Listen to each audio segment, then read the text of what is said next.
Hi, I'm Tim Dowd. I'm here with Michael Chang, Global Brand Manager for Lords of the Fallen. How are you doing? I'm good. How you doing? All right. Now, for anyone who doesn't know about Lords of the Fallen, can you please give the elevator pitch so they know what it's about? All right, I'll try my best. So Lords of the Fallen is an action RPG that's coming out in about a couple weeks.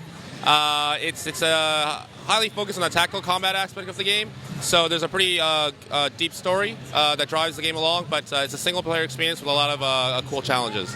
What's the story about for this one? Without taking too long to describe, because it's a pretty long story, thousands of years ago there was an evil god that tried to take over the world. Mankind sought to banish the evil god and its forces.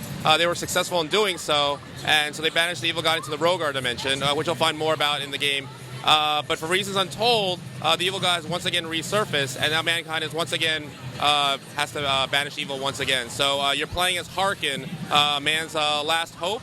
He's kind of a very evil, well, not evil. He's a guy that's committed a lot of deadly sins. So his face is marked with all these sins.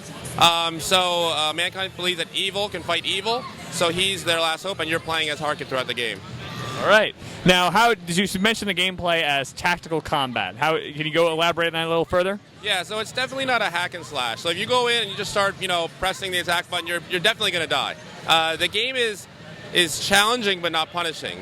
So you can hack and slash, but once you start figuring out the weaknesses of all the opponents, you can kind of take them down a lot quicker. So there's a lot of finishing moves, combos. So once you start playing the game, you'll realize it's definitely not a hack and slash type game.